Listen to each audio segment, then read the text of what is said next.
And we're off. We got in here.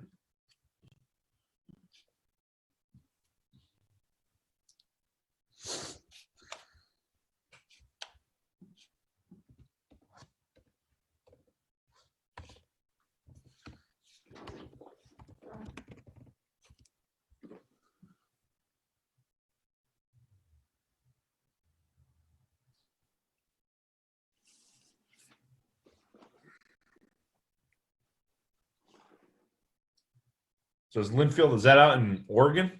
Yep. Yeah, about an hour south of Portland. Feels like we've had a weird amount of people from Oregon, of all places. Love it. Yeah. Where else from? I honestly can't remember because I'm from the East Coast and I don't know any places in Oregon besides Portland, Yeah. or Eugene, I guess. But definitely a few coaches. Good. We had a high school coach, Kevin Swift from Gold Beach. I think that was Oregon. Yeah. Gold Beach High School. Yep. Coast. Yep. There's one or two more at least too, but I couldn't tell you who it was.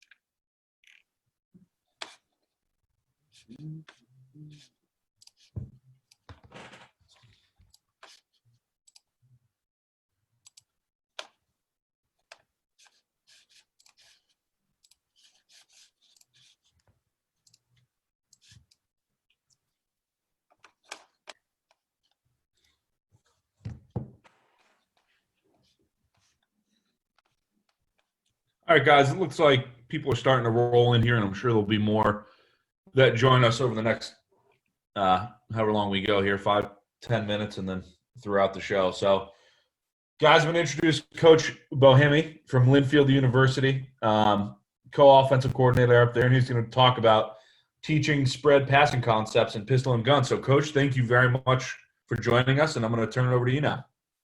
Thanks. Appreciate it. I know I missed my other time, so if any of you guys are making it from that time, I appreciate it. As you can see, I kind of a little emergency cut my hand about 30 minutes before the talk. I had to go get 8 stitches at the emergency room or whatever, the doctor's office, and so I was really pretty bummed about missing that, but we're all stitched up and we're all good. So just want to let you guys know, if you guys are in here and you want to shoot a question at me, go ahead and fire, and whether I answer it or not, we'll see. But I would like some back and forth, and I'm just going to talk kind of about what we do, talk pretty general for the most part, but I want to give you guys as many tidbits. I know that's as a coach, been in a lot of talks, been in a lot of clinics. The thing that you want is that one thing that's special to you, that means something to your offense, and you just want to. It's usually not taking a whole offense and making it your own, but just those 1 or 2 details that you might pick up. So, and that sometimes comes from a simple question or clarification. So, go ahead and shoot those in there, and we'll just kind of get rolling. To start, I guess I'll full screen this. There we go. Okay. A little bit of background on myself, just quickly. So some of you guys probably have no idea who I am. I played here at Linfield. I was an All-American 2010, my senior year. I got a chance to go over play in Germany at a team called the Schwäbisch Hall Unicorns. Shout out to them if any of those guys are watching. I know 1 or 2 of the coaches were saying they might show up. So had a great experience over there. Just got a lot of culture. Got to be able to coach some football a little bit to those guys over there as that sport has been growing. And then I came back to Linfield. I knew I wanted to coach about the first semester of my freshman year here at Linfield. My dad was a coach, and so I was excited to get back and start. I think I showed up on a Tuesday and said hi to everybody from the year previous that I left, and I had a headset on Saturday. I had no idea what was going on, but just started going from there. So this will be my 10th year at Linfield. I've coached quarterbacks. I played quarterback, so I coached quarterbacks for about 8 years. This past season, I was our receivers coach and co-offense coordinator. And then this coming season, I'll be coaching our tight ends and our slots. So that'll be good experience and just trying to learn more ball. So I've been fortunate enough to coach some good players. We all know how important that is to success. And there's no doubt, you guys will see some of the film for Division III level. We had a pretty elite receiving core this year, an elite quarterback, and that's obviously goes with the stats. A couple of different All-American quarterbacks, a couple of Gallardi finalists, and yada, yada, yada. This year we did all of our receivers that played, the 4 major ones that played were all league, including the freshman of the year and the league's leader in passing touchdown receptions. Obviously, a shout out to my co-offense coordinator, Brett Elliott. He's a stud. He came back this last year. He actually coached me here at Linfield as a quarterback. So a lot of this is from him as well. I want to give a lot of credit to him. And just a little bit for some of you guys who don't know about Linfield in general, there's a lot of history, a huge culture of success, and really focusing on the process. I know there's a lot of catchwords, buzzwords that people say about how teams are good. What's the secrets? What do you emphasize? And for us, I think the secret is just doing the hard things, right? It's doing the things that we all preach and getting them done, and not saying, look at me about it. It's a blue collar place. So obviously that is a huge reason for our success. This last season, we were able to lead Division III in passing yards, number 2 in completions, and you can see the rest there. It was a fun season, a lot of fun. Got to reconnect with Coach Elliott. We had a great staff. Coach Heyer, our offensive line coach, really did a great job with a young offensive line. We started 2 to 3 freshmen, 2 to 3 sophomores at times. Both of our seniors were hurt at the O-line position, so kind of a crazy year. We still had a great year, so that was fun. Who we are as a team, we're going to be an 11 personnel team. We're a spread team. I know that's pretty general. A lot of people would say that. So what does that mean? We're going to be heavy into the RPO and the run game.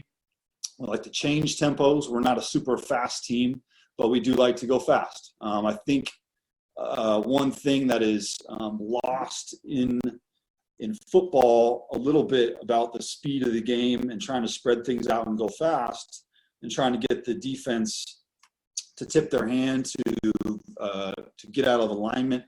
I think that's great. I think some people go too far in that. And I think what's more important is changing the tempo versus just going fast. I think that's important. So we have, funny counts. We've got check with the quarterbacks, check with the sideline. We go, NASCAR stuff or whatever you want to call your really fast plays. We've got that kind of stuff. So we've got it all. And I think that's great to have that versatility in your offense. Pistol and gun for us. Pistol is a big part of our game. So we like to kind of get in the pistol and act like we're under center a little bit for play action, boot, and those sorts of things. And at the end of the day, our offense is just about being efficient. We're not, we don't have stats that we go for. We don't have people we try to get the stats to. We want to get our best guys the ball in the best way we can, year by year. We're going to change. We've led the league in rushing. Our quarterbacks run for 13 touchdowns in a year. We've led the nation in passing, so in the past decade. So it's not we're a malleable offense. You got to be able to change. So to start here, these are kind of the 5 kind of points that I'll go through a little bit, sort of more or less. I want to apologize. This is a pretty basic presentation for you guys. I have a 2-year-old at home. I have a 3-week-old girl. Obviously the quarantine, and then the thing that happened the other day. So I just threw this together pretty quick in terms of presentation. So hopefully you guys don't hate it too much, but it is simple, but hopefully it gets the point across. So number 1, have purpose with your nomenclature, which just means make your words count. I think some of us don't use as many words, so whatever you want to say, numbers count. I do think you want to organize your quarterback's reads, and you don't want to have what you might call one-off plays, where all right, we have this one play that I really love. I've loved it all my life, but it doesn't fit with any of the reads that we have with the rest of our reads. That's where you really got to ask yourself, is it worth it? Is it worth the reps? Is it scoring touchdowns for you? Okay, that's one thing. But if you're running it and it's a one-off play and it's not giving you reps in practice to do anything else that you do, I think that's tough. I think you need to really look at that. I thought we did at Linfield, we try to do a lot if we can. Our kids are smart. We're blessed with that. But I do think that this year we did better at making it simple than we ever have. And I think that paid off. So our guys are smart, but that doesn't mean we have to throw every single play in the playbook at them. We can hold back. We can do what we do best, do what we've repped. So we'll talk about that. Find new ways to do the same thing, just dress some things up. We'll talk about that. And then obviously timing and footwork, those sorts of things. So the first one, just purpose with your words, I think is important. We try to do that. We're a word team. We don't use numbers. So that's obviously important for us. Signals and all that, no huddle offense. So we got to have words that mean concepts. So, and I think the number one thing that has helped us this year was really teaching our routes as concepts and not just plays and formations. I think we all can understand the favorite way to run a play, the favorite formation to run it in. And sometimes you get tied into that and your players, they key in, I'm the Z in Trey, and it's this play, I run this. And I think that thinking can really, it might make them remember that play. And I think that's okay at some levels.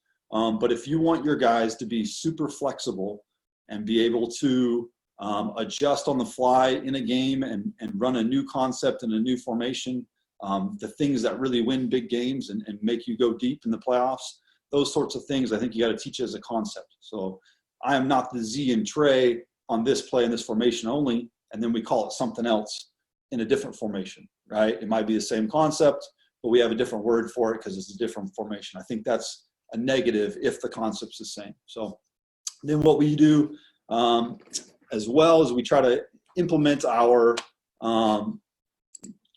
try to check the questions here as we're going. So just shoot them in there if you have any. One thing that we do is include our intent of our throws into our protections.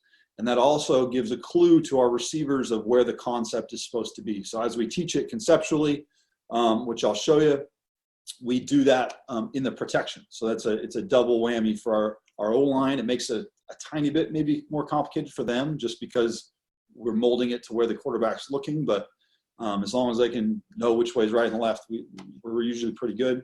I think your play names need to connect the concepts in terms of we're going to talk about a flood concept, right? So maybe your name for a flood concept is a water concept, right? I think that's a no-brainer for a lot of coaches, and I think that's great.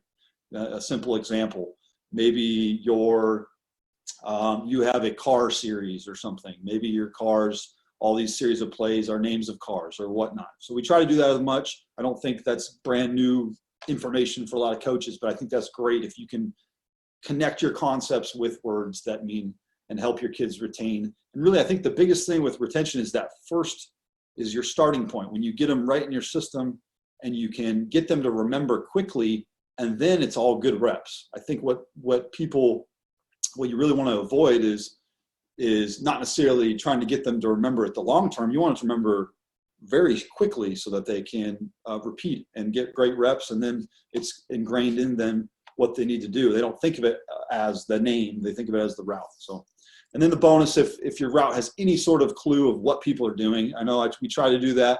I've kind of avoided that lately, but it is a bonus. Maybe it's a T word for your tailback or something, whatever that, if that, you can help it that way, help teach it, I think that's good. So, all right, now I'm done talking about that stuff.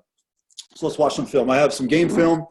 I also should mention, I do have the board up here. If we need to draw anything up, go ahead and give me a shout, and we'll go from there. Oops. Cool. All right. So we do like to motion. Everybody has their different reasons for motioning. For us, a lot of it's a tendency breaker. So we're going to do that a little bit, trying to make sure teams can't key into what we're doing with back set, motion, and formation. But here's a simple, like I mentioned, a flood concept, right? So we have what we call an inside go.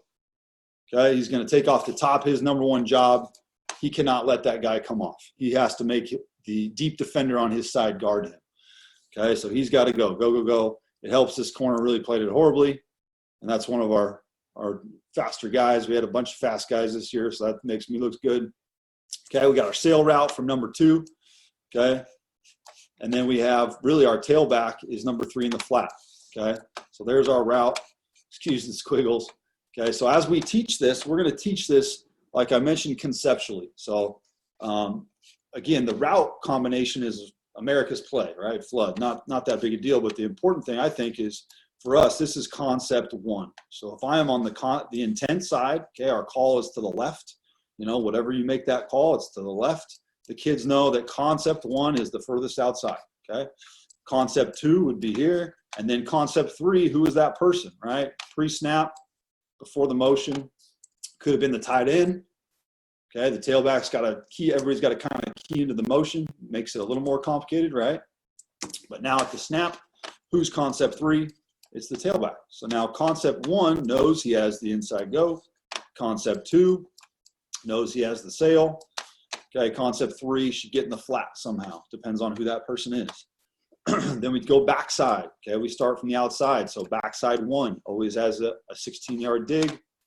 Backside 2, we let them either kind of run an arrow or we might call a pivot just to draw eyes.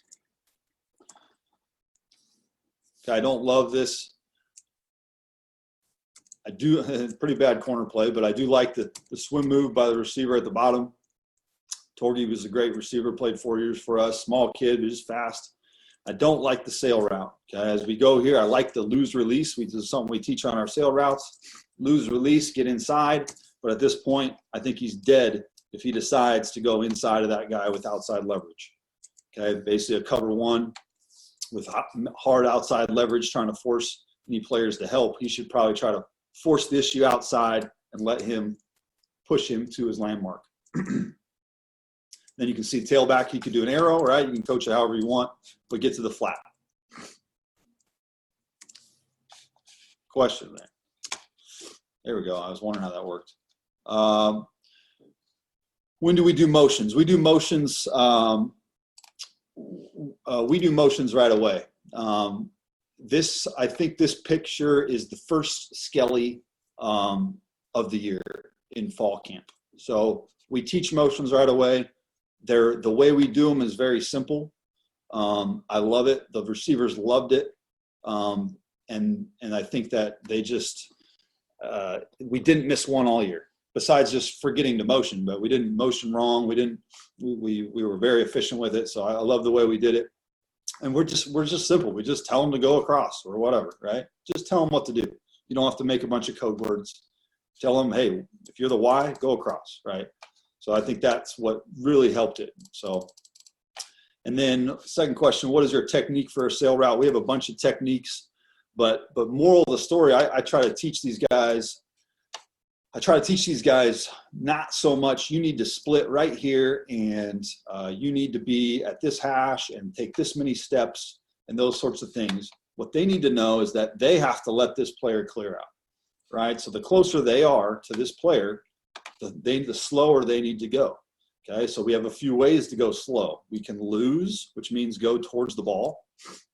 So we can lose release, okay, get vertical and then beat whoever is guarding us. Okay, we can skip, okay, which just means literally skip off the line, delay a little bit, and you might do that with just a man coverage or, quarters or something. Generally some sort of man, give them a change of pace. Okay, we can sell a diagonal, which is really we like to do that on boots and such. And then one is we can stock block, which is kind of like a skip release. So we do that a bunch of different ways, and this is one of our best routes this year, especially off a boot. What else we got here? Yeah, we'll get to some of that. You'll see how many concepts we have. Coach Elliott calls the plays, so he has a certain number that he likes. What else here? We generally will stay right and left with our receivers for the most part, so no big deal there. That's just kind of what we do. Everybody's got their own reasons for what they do. Hey, what's up, Coach Fendel? How you doing? Yeah, exactly. Coach Romback needs to get out of the way. Love it. All right, next play here. So same concept, same flood concept. Okay, we're in a different formation, at least at the snap. Now we're in a 3-by-1. Okay, and now we put a play action on it. Here we go. So here we go. We got a little play action. Okay, our center goes the wrong way, which doesn't help. About to get sacked, but just in terms of the concept, okay, concept 1, again, how I'm going to teach this in camp. Concept 1 has inside go. Okay, beat the deep defender to your side, inside hand. Okay, make sure he does not leave you. Okay, we got the sail route. We talked about how we can beat them, get to the flat. Backside 1. Okay, backside 1 has his dig. Okay, so now we lost the backside 2 because he's in the protection. Okay, but that's just going to fit with what he does. He doesn't really mess anybody else up because we know the intent, right? The intent was to the right, so we know our concept side's to the right. Okay, so not obviously we should have scored a touchdown. It's about the worst thing you could have, right? Our center goes to the right, we score a touchdown. Winning and losing, right? Okay, another look at it, okay? Put a little motion on it. Again, you can do different things, but make it simple conceptually. A little motion, fly sweep, fake the toss.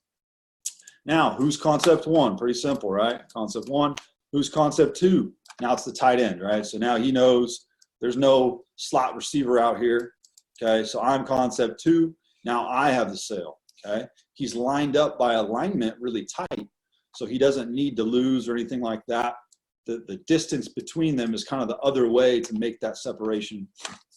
And so he can just more run vertical. It's harder for him to not run more vertical and just run a corner. Okay, but just again, a different way. Backside 1, what does he have? Again, 16-yard square in, hopefully. Let's see what he does. There you go. And an easy one, right? Check down. I'm yelling on the sideline, throw it to somebody. Great, check it down. Got good players, make good plays. Okay. Again, same motion, kind of as that first one with a little play action now. Again, play action, same idea. Oh, I really don't like the route at the bottom. He was our stud freshman. He still got to learn some stuff. Just the timing of the route. Quarterback sees the rotation of the field. He's going to go back to that backside dig.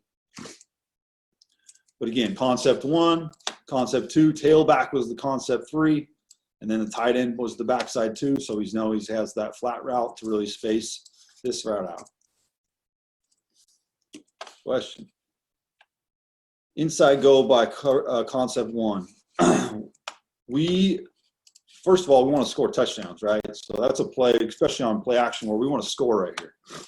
So our reasoning for that is if the reason he's going to get the ball is because the quarterback's going to key this guy in a 2-high, right? He's going to look for that guy. If he comes down on our sail route, okay, he's going to beat him just to the inside, and we can throw him open to the middle of the field and score touchdowns, right?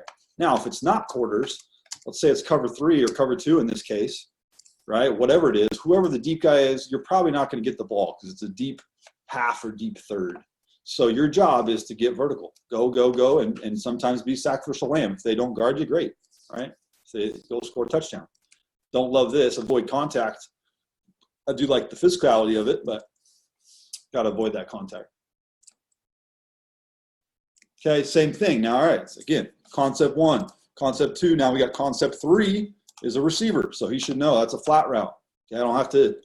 And when I talk to these people in meetings, I am not going to talk to them as, hey, the tight end on is the concept 3 always, right? I don't want to talk to it like that way. I want to teach them all as much as I can, each concept, and they'll key into their position, right? They're going to key into, I'm an outside guy. I'm mostly going to run outside routes, but I want to teach them all the different concepts. So now my receiver also has a rule that if he is a concept 3 on a on a flood route, he's going to bubble just because we RPO so much.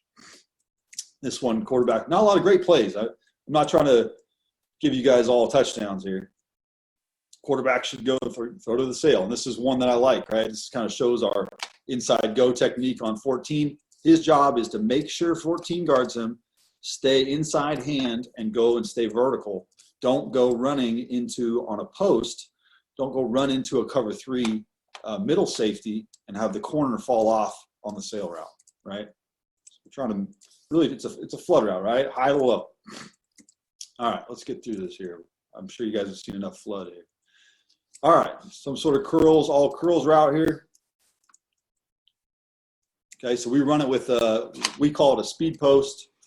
Okay, so bang 8, glance, whatever you guys call it. I know everybody else doesn't call it what we call it. Just post curl over here. I think it's an arrow. I'm not even sure. Oh, sorry, wrong route here. We have a seam wrap. Okay, so seam or wrap, and then here. So if I'm teaching this route, whatever we want to call it, curls or whatever you guys call it. So concept 1, our intent is to the right. Okay, intent is to the right. That's in our protection. Concept 1, post curl. Concept 2, okay, he's got the seam wrap.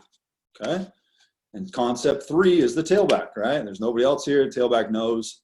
Also, the protection helps him to know which way he's going and if he's free release and those sorts of things. Okay, so it's all tied in. So he's got the flat, backside 2. He's got a flat, backside 1 has our speed post. Okay, how'd this rep go? Not bad. Not bad. Got to get to that curl a little better. Great job by the receiver coming back downhill. Love to see him get his nose over his toes a little better. Again, this is probably day 2 of camp. Day 1, we're in shorts. So I'm just throwing film out at you guys. Doesn't necessarily mean it's perfect. Okay. But how do we teach this again conceptually? Here we are, different formation now, motion into the 3x1. So now you guys can kind of notice a lot of these, we're changing our tight end and tailback on these, right? So the concept 3 is now the tight end.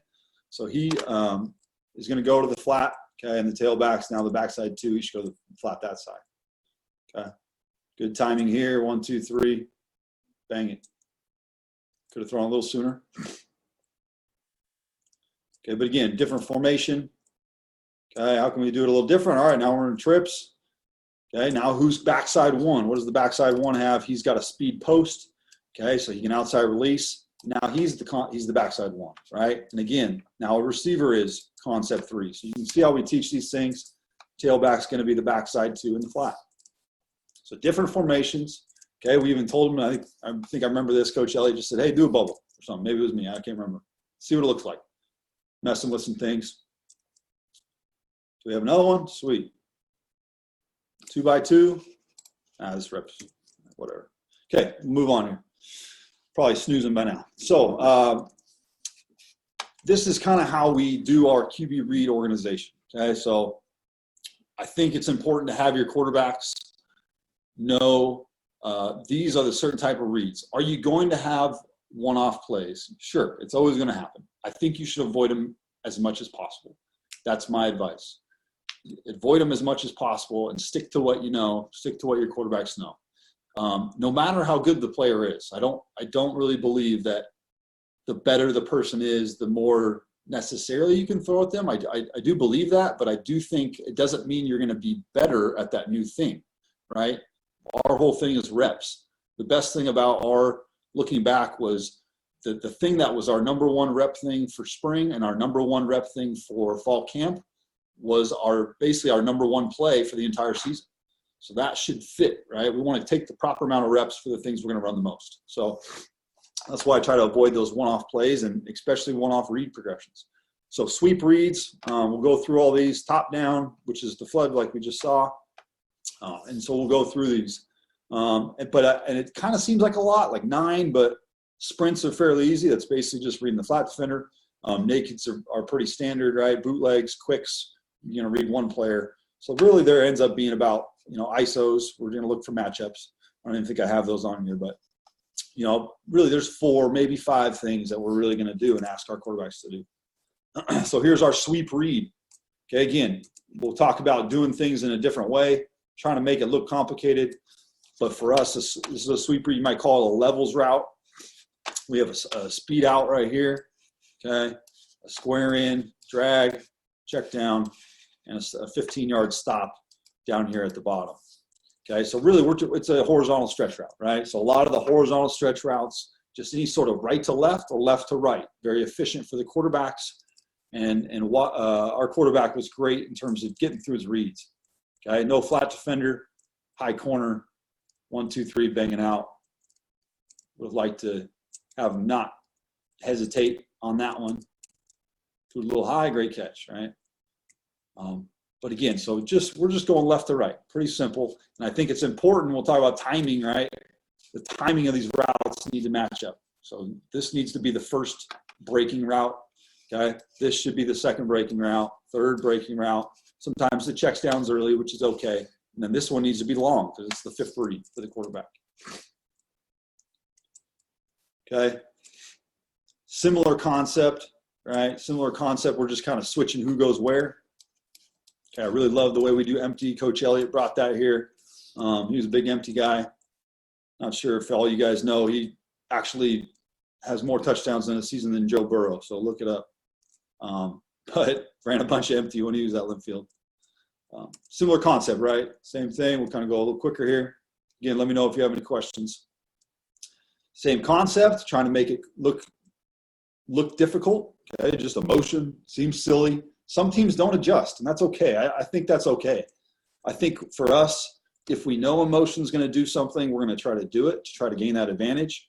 But at the same time, we're trying to avoid tendency, right? We'll line up in this way with the backside this way on this hash or this yard line, and we're doing this play. We're running this thing. We want to avoid that at all costs. We don't want them to know exactly what we're running. Okay, so here you go. You can see a little better about the quarterback's read progression. Okay, so out taken away by the cloud corner. Okay, drag taken away. Now we have the square in to the check down. Very nice.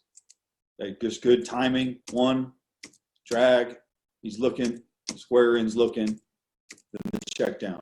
Okay, and then the backside, you can see the timing, not great by that top receiver, only 10 yards. He needs to be at 15.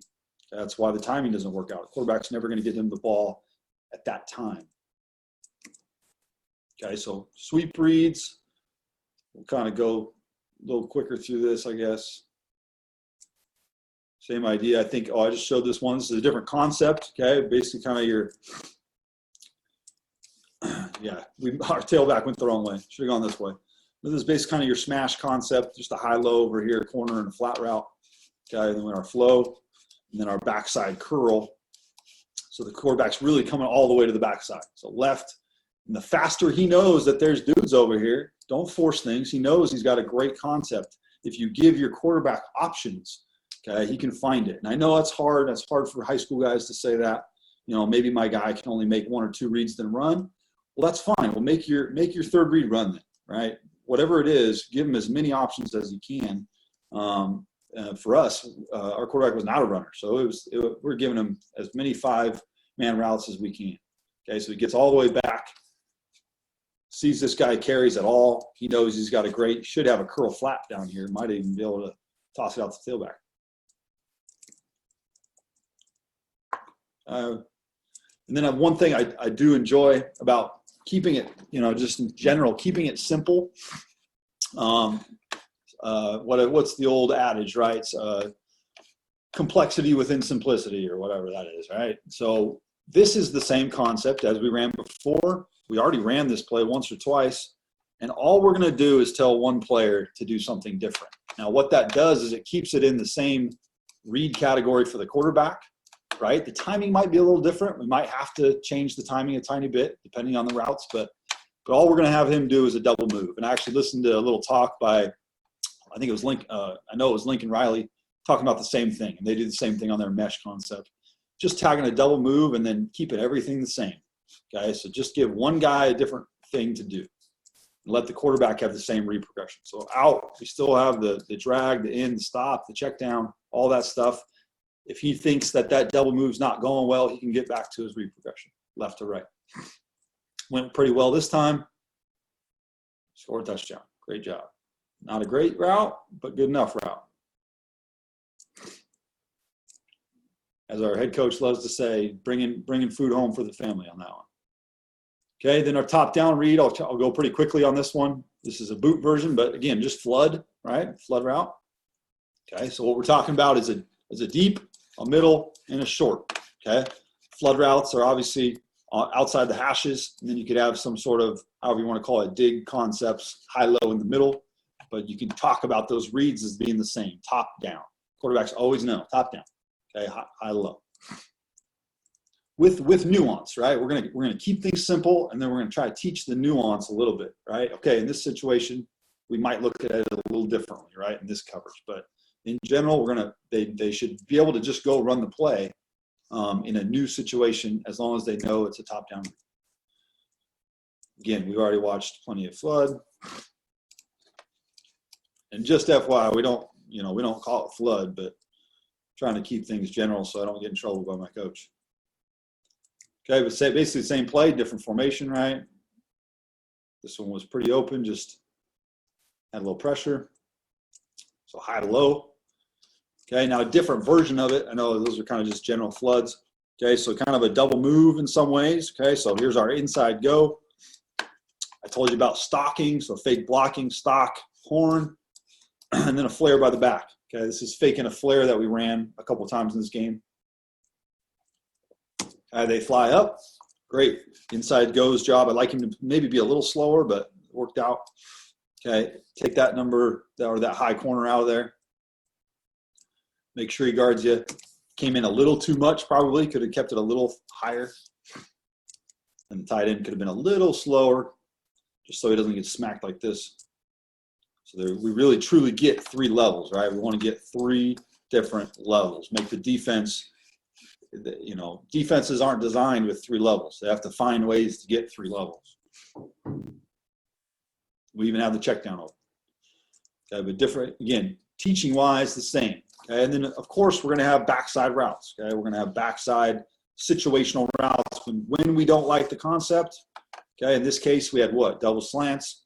Okay, that was this week's rule. Maybe it's a standard rule for the year. We have those. Sometimes it's a week by week thing. If we get pressure or man pressure, we can go to the backside slants.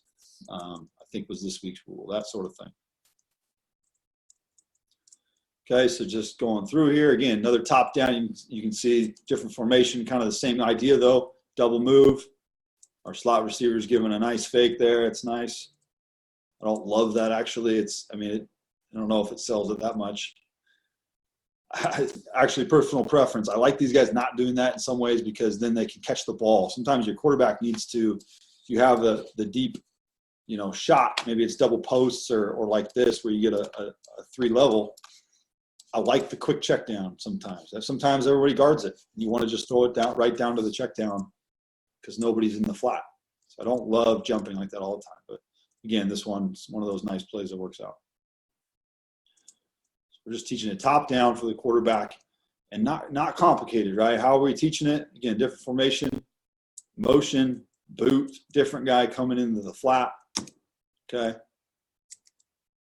For the quarterbacks, can I score a touchdown? If not, okay, we're going 2 to 3. Should have scored a touchdown here. I think our slot had 3 touchdowns that game, and that was not one of them somehow. Pretty amazing. I think this is our most efficient play this year was boot flood. Second play of the year, boot flood, works out nicely, just like that. Okay, so I put quite a few clips on here. I don't know why, but we'll get to the next concept here if I can. Okay, then we have full field reads. Okay, full field reads for us really just means working inside out, right to left. Okay, instead of starting one side and go to the other, or starting high and going low. Okay, we're going to start in the middle. Okay, and work inside out. Simply put. Okay, it's a little more nuance to that, but so a lot of your 4 verts package. Okay, read the boundary safety. Okay, read the boundary safety, and then work away from him. Okay, a little play action helps us. You know, this is definitely one of those game plan plays, but we run this quite a bit when we can. Okay, so the quarterback's just going to read this boundary safety. If he's going to rotate this way, right, we can work to the boundary, work the seam to the wheel. Okay, if the boundary safety is going to come this way, we can kind of look up where this safety is. Okay, work this seam, and if he takes that over, all right, we can work the other way, the other seam to the go route on the outside down here. Okay, so just working inside out. The nice thing is it's going to fit with different concepts. Here's one with, now we have a drag. Okay, we just have a simple tag. We have a bunch of guys switching and swapping all over the place for man. Got what we wanted. Great freshman running back catching the ball out of the backfield. Okay, but again, quarterback's just going to read that boundary safety. Okay, he decided he was high, so we can throw that on that swap. Also, you know, you're going to teach him it's man coverage. We're looking for this rub in man coverage, so he can alert to that. But again, just full field working inside out. Okay, and then the same read progression now in an all curls concept, right? Air raid 101. I shouldn't say 101. I guess that would be maybe mesh, but right, air raid stapled, just kind of all curls. And the quarterback's going to start in the middle, okay, and he's going to throw off the squeeze. Okay, if the squeeze comes from this side, he can work the 2-on-1 to the boundary. Okay, if the squeeze comes from this side, he can work the 2-on-1 to the field. Right, simple 1, 2, 3, or 1, 2, 3. Okay, again, you're giving your quarterback as many options as you can. Right, and then of course, players make plays. That's nice to have. This guy was all of 5'7", caught everything thrown to him. You know, Coach Elliott kind of laughed when he came in. I said, all he does is catch touchdowns. You know, it's kind of what he did. He had about 15 touchdowns in, 10 games, something like that. Okay, and then we have a 3-by-1 concept. Okay, probably saw that on there. What that means is we have a concept to one side. Okay, again, the intent, we're going to teach that all that way, backside. Okay, now is, okay, it's really more of it's kind of a misnomer a little bit. We call it 3-by-1. But if you're going to go in empty, it could be the same thing. It's really a 3-man concept and then a 2-man side with the tailback. Okay. So let's see what here. So this concept we have, everyone loves down the goal line. Okay, some sort of flag smash concept, right? Okay, we hit the middle and the cover 2. Okay, but basically how we're teaching this is we're cutting the field in half, right? And the quarterback's just counting numbers, okay? A lot like the RPO game a little bit. Okay, if he gets 2 over 2, and that counts the running back, okay? So there's 2 for 2. Generally man coverage down here, we're going to work the boundary. We call it the single cut. We're going to work the single cut. Okay, if we don't have that, if they got 3 guys, which right now, how many do they have? Simple math, right? 1, 2, 3 for our 2. Okay, we're going to work the concept side. Okay, and that's all we're telling the quarterback. So he knows the concepts can change, right? We can put some different stuff on each side, but it's a 3-by-1 read progression for him. So let's see the next example here. Same thing, right? So we'll have a single cut. Okay, do we have 2 over 2? The answer is no. Okay, so work the concept side. That looks pretty good. It's going to be either 4 for 3 or 3 for 3. Looking pretty good there. Similar concept. Ends up working a 1-on-1, right? Ends up working a 1-on-1 to the field.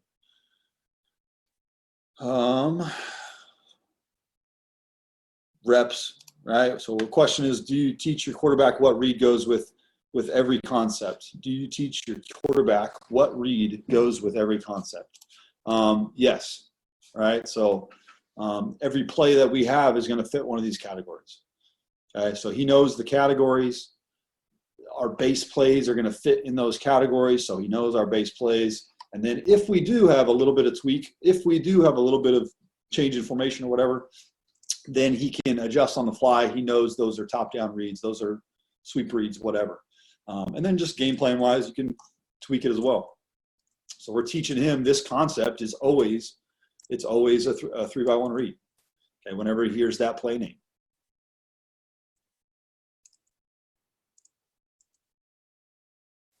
Okay. I wanted to find one where we worked the single cut. We kind of did. We didn't do it a lot as much. There wasn't as much kind of single up man as much as the last few years. But so we can see here. All right. So what's the question? Do we have 2 over 2? Okay. There's the corner. Here's the boundary safety. Okay. There's our will. So we do. We have 2 over 2. Awesome. Okay. A lot of times in quarters, you can tell them just read the boundary safety.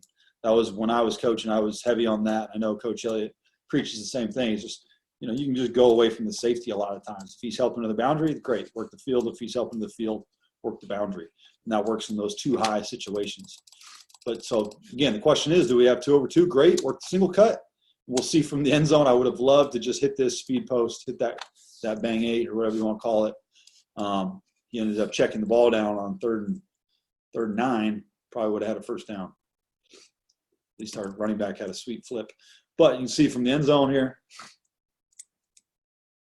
Okay, do I have 2 over 2? Yes. Corner, will, 1, 2, 3. Was low to plant, bang, and fire right through that window right there. First down. Again, we weren't perfect this year, but we were opportunistic and we were efficient. Okay. All right, so something different here. Here we go. So my screen's all off. So trying to do the same thing in a new way. Okay, one of the other things I mentioned on there. Putting lipstick on the pig was always a phrase I heard. I think Coach Nagel, one of my mentors, my offense coordinator, always liked to say that. Kind of got that from Oregon back in the day with Chip Kelly, and just making things that are simple that you know how to do that are kind of ugly just because they're the normal things. Make them look pretty, right? So motions, formations, personnel, move the pocket, play action, RPO. And we've already seen a lot of that, so I'll go pretty quick on this. But this is, again, smash, right? Everybody runs smash. So how many ways can we run smash? We love it, okay? So how many ways can we run it? Okay, we love to sprint, okay? Sprint smash, okay? I think our slot had about 5, 6 touchdowns alone on corner routes. I counted them, okay? If we're good at it, let's do that. Okay, so sprint, shorten the corner. We have great sprint protection. I love our sprint protection. You can see a great clean edge, like holy smokes, nobody there. And just hitch flag, right? I mean, it's simple concept. And we're going to coach the tar out of it, right? I'm going to coach my receivers. We're going to be bottom of the numbers, turn around, expect the ball. Okay, we got our 12-yard corner. Okay, we need to banana. The farther outside he is of me, the more I need to banana. Okay, all right, we want to keep it as high as we can so that the quarterback can throw us open. Okay, we want to keep it high, and if the quarterback can throw us low, we can adjust. But if we go low and the quarterback throws it high, then we can't adjust very well. So again, let's watch another one. Again, how many corner routes did we score on? A bunch. We even checked this one. Sweet. Okay, we sprinted, same thing. On pressure release, I just love it. I wanted to put this one here. I love this route by our slot. Great coaching tape. Dip the shoulder, rip through. Okay, we call it the Lebron arm. Okay, when he's dribbling down, he's dribbling. He gets his left arm through and really throws his elbow, and he gets skinny. Okay, he doesn't need to get as skinny as some of our guys because he's so big, but puts the elbow on his back so he gains that position. He stacked him. And then even at the top, he gives a little head to the inside. Love that. Touchdown. One of his 3 that day. Okay, but again, back to the different ways. Okay, now we're in empty. I love the way we do our empty, like I said. The nice thing, I'm not going to give away all the secrets, but what we do is we make it the same for all the receivers, and we let the tailback figure it out. Okay, and that's an easy way to let your quarterbacks and let your receivers play fast because they're going to do the same concepts, the same things you do in 3x1, 2x2 in your regular sets, but now you can put your tailback wherever you want. Okay, and just make him adjust and make everybody else do the same job using the stuff I've talked about. Okay, so again, smash, same concept we saw earlier. This is the first play of the game, I think. Come out and empty, sweet. Hit a nice corner route to our senior tight end. Okay, so we got empty. We can max pro. Again, one of those 3 touchdowns that game. They're bringing pressure. We checked to it. We were wrong. It was zone pressure. Quarterback, nice, easy hitch to the field. Great. Great awareness that it wasn't max pressure. Okay, and then obviously the same thing we can just do out of 2x2 that we did in empty.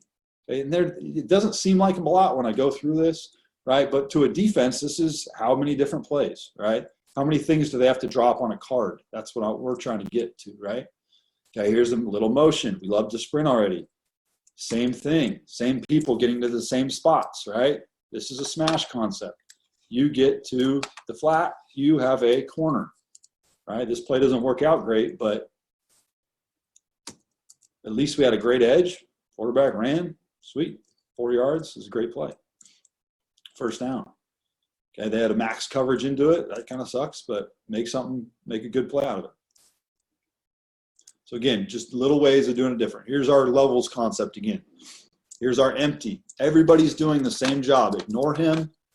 And what formation is this? It's just a 3-by-1. So concept 1. Backside 3, backside 2, backside 1. The tailback, he does what the tailback does on that route, right?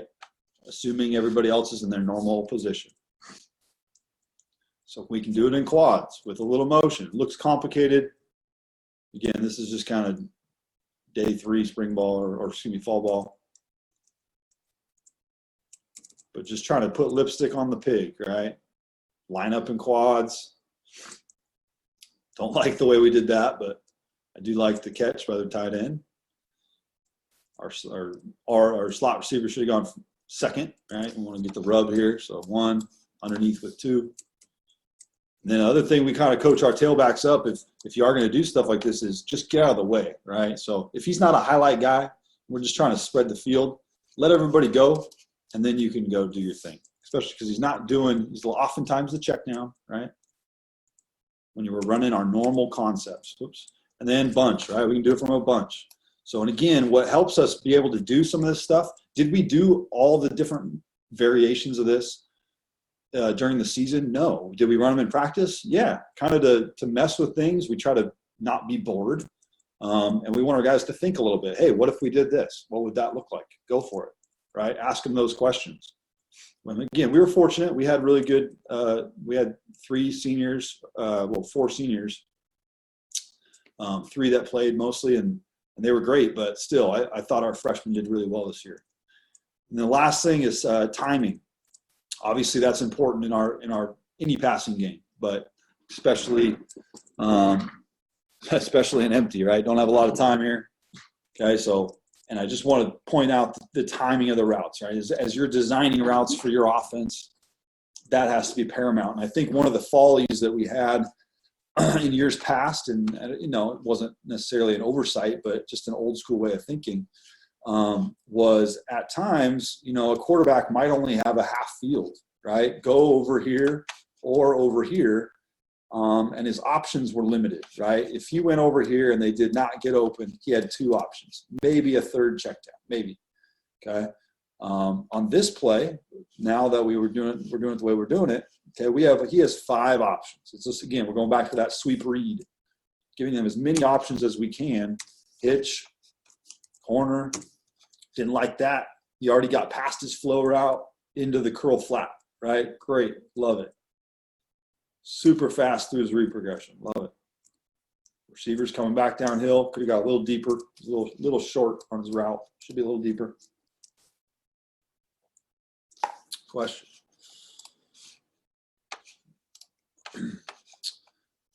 Oops, there we go.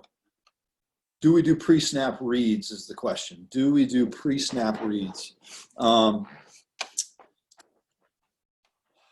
In what I think we do both, right? I don't think there's ever going to be like hey, this is a pre-snap and this is a post-snap. I think you're always going to have your get the answer. The way I love to explain it is get the answers to the test beforehand, right? The test is the play. Pre-snap, we're going to get as many answers as we can. We're going to get information from the defense and try to think ahead, right? We don't want to just play reactionary. That's silly. That's not how you win football games. Okay, if you're just waiting for the defense to do, all right, hey, if that guy moves there, go to this guy. And then if that guy moves there, go to this guy. That's not how it works, right? I think I'm not sure about this play in particular, but on some plays, the quarterback should be able to go no quickly, just right after the snap of the ball, right? He knows the coverage. No, let's get to the backside. Especially, let's say you get, like on this play, you get a hitch flag. What kills that? Well, a nice cover 3, right? Maybe you get just like this. He bails, he takes the corner, and he takes the flat. That's not a great concept, but you know what is a great concept against cover 3 is a curl and a flat, right? So he knows that. He's not going to force it. He's not going to hang on to that. He knows he's got better things. He flows with our flow. Great. We should have a backside curl flat on that flat defender on the other side. So you're coaching that up as you go, if that makes sense. But I think, yes, he's got to know, he's got to take as much pre-snap info as he can. And if he knows where the ball is going to go, great, he's going to throw it better rather than being surprised. Oh, yeah, this is the coverage, right? I should try to be figuring out the coverage as we go, pre-snap. All of our routes based on yardage or steps by your receivers. I'd say both. Most are yardage based. People have different foot patterns, right? So this guy who's 5'7" is going to have a different foot pattern than, maybe our big number 8 who's 6'3", decathlete. They're just going to be different. So it's a yardage thing most of the time. And then if they have different foot patterns, we'll change the number of patterns, and maybe they'll switch their feet, right? So maybe we have a 6-step speed post, or excuse me, a 7-step speed post. Maybe he's super tall, runs huge, takes huge loping steps, and we need to take less steps because he's getting to 15 yards. Well, let's just switch his feet and take one less step. So we'll do stuff like that to kind of adjust. But again, timing on this. And if you guys just have any random questions, just go for it. We're kind of getting towards the end here. So timing here. Again, same concept. I just like how this is like our 2s or 3s, fall camp. Hitch, flag. And what's wrong with the timing here? The flow, this guy hasn't even looked, right? He probably should have got the ball. Okay, so again, this is where he needs to break by about 12 yards, okay, more or less. If he's unrestricted, he should break at 12 yards. All right. Didn't really get anything there. Freshman doesn't know what he's doing. Get to the corner, you'll get the ball. Right. But you can see the timing of it is just off, and that's why the play's off. So you can really diagnose the backside. Why is he so early? Timing's off. He didn't get to his depth. He ran 10 yards and came back to the ball. He should be 12 back or 14 back to 12. And then he wouldn't be catching the ball at 5 yards, right? So those are the things that matter in timing with these routes. You have to, and you can tweak them. I think that's one of the things we found over the years is it's not like rules are ingrained. There's some routes that necessarily you don't ever want to change. I was coached this way. Well, if the timing's not working, just tweak it a little bit. Mess with it. Try to take it a little deeper. Find a way to slow something down. Find a way to speed something up. But give your quarterback the right time as much as possible. Same thing. We'll just skip that. Any questions on anything I can get on the board? Anything like that? I love talking any sort of ball.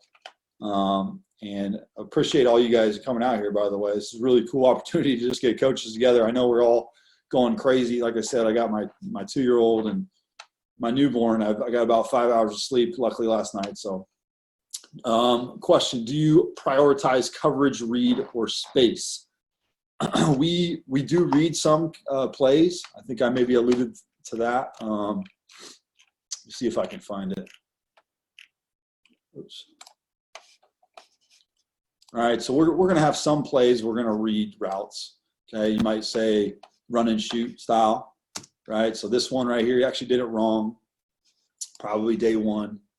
It's kind of a new concept for our slots this year. They didn't do amazing at it, but he should seam on 1 high, right, is the rule, and he's going to wrap on 2 high, right? So that's one of those cases where we do read routes. But at the end of the day, I'm a big believer of just teaching man versus zone.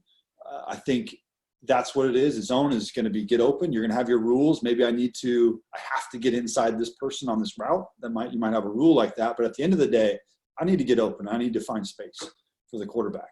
And then, you're going to have those little tiny nuances. But I generally don't like the receivers to read a whole coverage. I think those guys are not going to be like quarterbacks to read the whole coverage. But give them clues, right? One guy to look at, those sorts of things is generally good. Or middle open, middle closed often is a good phrase for those people. And then man coverage. And the other thing I like to teach is in man coverage, you obviously everything's out the window, right? We need to kind of eliminate the reference to our number of steps and those sorts of things. I think at that point, you just have to get open. You have to use your man moves. And to the same effect, if it is zone, I also need to emphasize that even in zone, it eventually becomes man. And that's something we talk about a lot, right? There's still going to be a guy there, and I need to beat him. And if he's close to me, it might as well treat it like man, right? I need to get open. So those things they just go hand in hand. I don't think we necessarily prioritize one over the other.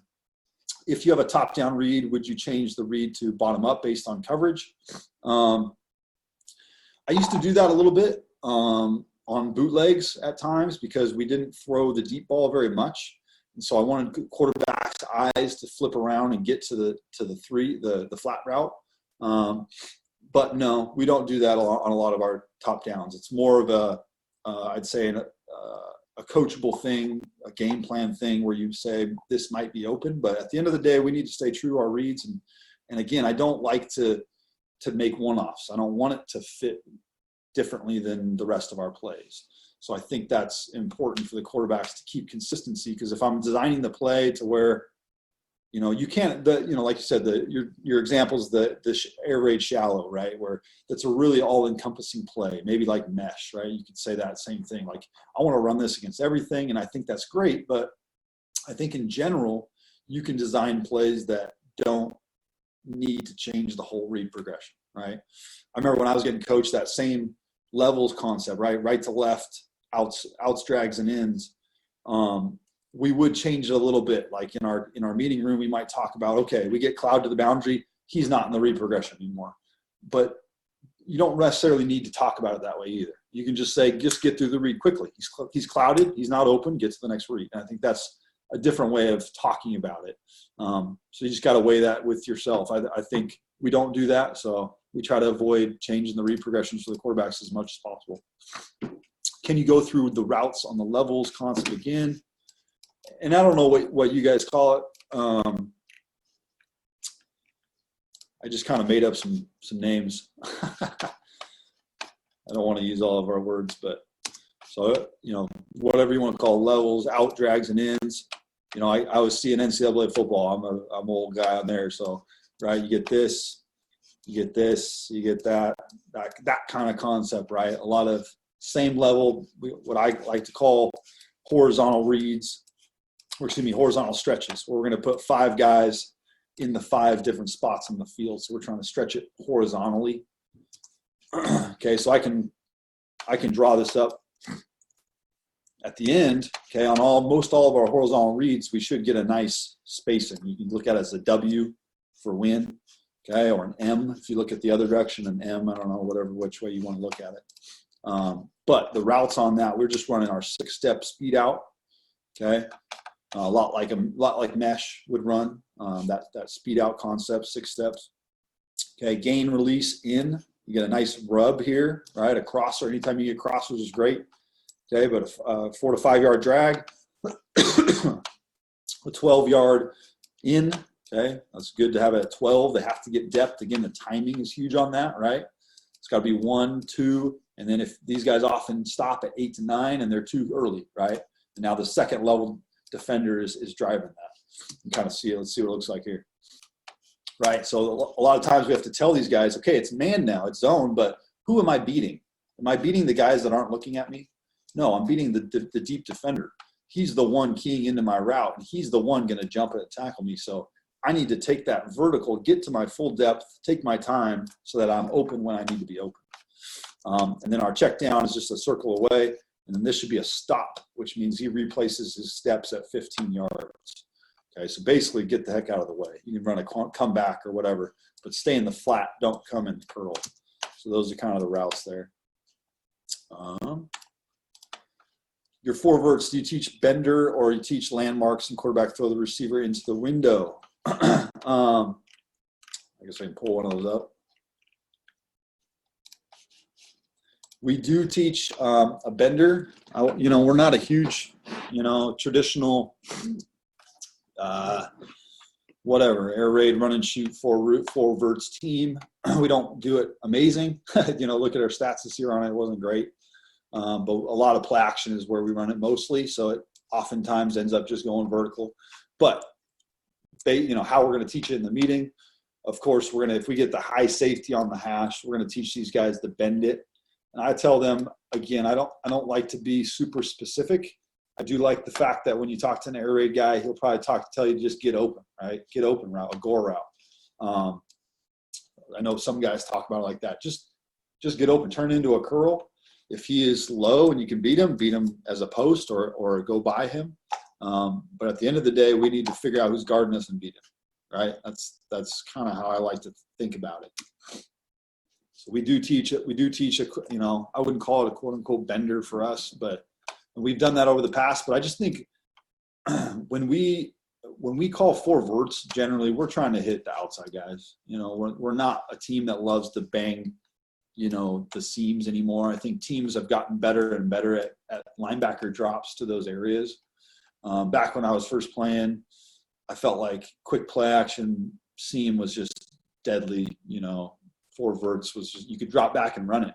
But the more and more pass and spread that we've done and teams have done over the years, I just think linebackers have gotten so much better at dropping into the curl. You get the 3-fire teams. I guess this isn't. Oh, this might be 3. This probably was supposed to be 3-fire, but probably should have got rotation like this. I don't know. But you get the 3-fire teams have gotten a lot better at taking the seam. So a lot of our four verts we're doing, outside routes with comebacks or post corners, or we're really trying to throw the ISO if we get that. So hopefully that helps. We're not a huge four verts team is I guess my answer. But yes, we do teach kind of bending. I'd rather not. The one thing I would say I don't love about the bender is it's such a timing route, and I love just more. I'd rather make it a curl and just come back to the ball. Find the space and curl into it. I don't like bending where the timing is so critical of that route and the depth and all those sorts of things. Do you run any mandatory check go routes versus press cloud? Yes, sometimes at times, yeah. Depends on the route, depends on the year, depends on all those things. But yes, we do convert you get a cloud corner, we're going to convert to a fade. I think that you got to coach that up. You got to rep that. So the more you have that in your offense, the more you got to practice it. If it's only on one play, I don't think it's a huge deal. And I don't know, maybe you shouldn't do it, if it's on one play. But we do it on a few things here and there. We've gotten better at just, the one thing, like, let's take this levels concept, right? If I can find it. Go. There it is. Right, and you get that cloud over here. That might be a case. That might be a case where you, convert to, instead of your out, you can convert to a fade. But if it's not imperative, right? Maybe you have, what we might call a mandatory outside release on some fades or routes, or maybe you have a quick out. Double quick outs or something, and you want to really turn that into a fade and out on cover 2. I just think that's hard for those guys. Like, at the end of the day, maybe you should have something better on the backside, right? I think that's hard for guys to really, if you get good cover 2 corners, to be able to convert that. That's what we've just found. And also what we found, even in our sprint game as such, is instead of going to the fade, just get to your spot and stretch it out, get to the sideline, and let this guy work. Right. Instead of changing that into a different route and making it more complicated for ourselves, just try to keep it simple and create space. Right. They still have to guard another guy one-on-one in the inside. So at the end of the day, defenses can dictate whether we have more guys in the underneath zones. Right. Maybe it's 4 under 3 deep and we got 5 underneath. We should have an extra guy. Somebody should be open. But if it's cover 2, they're going to have a guy for guy. So bad call on our part, but at least let's spread it out. So hopefully that helps. Could you show one of your favorite RPOs? To be honest, I'll be real honest with you guys. It did help that we ran a bunch of RPO. I would say you can do it a couple ways, and we've done it both ways. We tell our quarterbacks to throw the ball. I think I've coached it differently at times because when I played, I loved to throw the ball. I'm pulling it all the time, right? I ran a lot of option as well, so I'm pulling the ball. I want to keep it. I ran touchdowns on the goal line, stealing it away from the running backs. I think your quarterback needs to be greedy. He's the guy, the smart guy anyway, right? So let him be greedy and throw the ball on RPO. I'm not even going to pull it up because I'm not even going to – you're going to be disappointed because our top RPO is just bubble, right? I mean, it's America's RPO. So, and we're doing all the same things that everybody else is doing, right? Single side hitches and slants and stuff and bubble the multiple receiver sides. And so it wasn't revolutionary. I don't claim what we're doing is ever super revolutionary, but we're doing it well. We try to do the little things here at Linfield better than other people. Our players take that to heart, so we try to do that way. One thing our receiving core took to heart this year was blocking on the perimeter. So our slot receiver this year, our short guy, he housed, I think, 3 bubbles, and that was not because he's going to make a bunch of guys miss. We blocked really well on the perimeter. A couple of them were against weak opponents, but I mean, I'll give you one just because I love this play, if I can find it. Yeah, Coach, you can wrap up after this. I know you've been going for a while. I'm sure you got to get back to the kids. Sounds good. Do I want to? No, I'm just kidding. We all know that. This is part of the reason I got this. You got it stuck in the house and trying to get away for just an hour is nice. So give me one sec here. If I can, where can I result?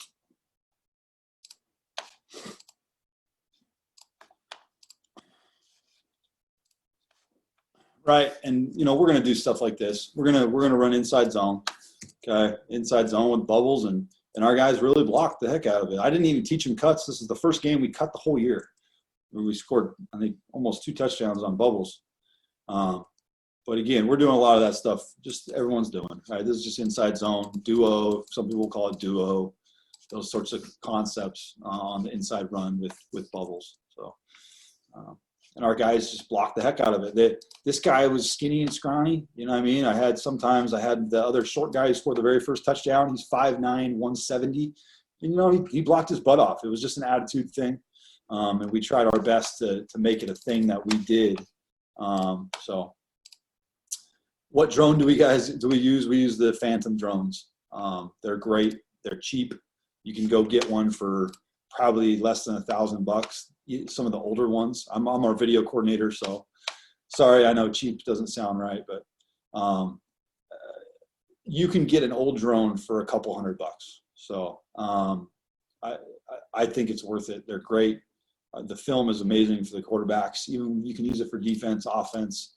I just think it's amazing. What else? Do you have a screen game to counter the linebacker coverage? Yes, we're not amazing. I would say more draw. So we work a lot of draw and shovel draw, those sorts of things. We're not a huge screen team. We're just not great at it. I don't know. We've been decent enough in the past, but I feel like, I don't know, lately D linemen are great at reading screen. I don't know. It's just kind of how football goes, ebbs and flows. And right now D linemen are great at reading screen, and screen sucks right now, I feel like. The draw is pretty good because we can make it look like pass. So generally, we're going to run draw, and we'll do that a little bit with RPOs, draw with some RPOs. So stick draw, just like everybody's kind of done. Roll cats. Boy, Rob. Roll cats. Go cats. All right, guys. I'll wrap it up. Appreciate it, guys. If you have any questions, feel free to hit me up on Twitter. I can maybe answer some, I don't love to give all the secrets per se. Hope it was useful. I hate when coaches just talk in general and don't give anything away per se, but if you guys want to email me, it's my email's online, Twitter, whatever. More than happy to answer questions. So appreciate it, guys. Stay safe out there. I'm sure everybody say wash your hands, all that stuff. So appreciate it, guys. Well, Coach, thank you very much. And I know Keith says thank you also. He's been hopping in and out here a little bit, but Absolutely. Again, thank you very much for taking the time. I'm sure you might have enjoyed the break from everything else going on. So, Yeah, don't tell my. we really do appreciate it, though. All righty. Appreciate it, guys. Thanks. Have a good one, Coach.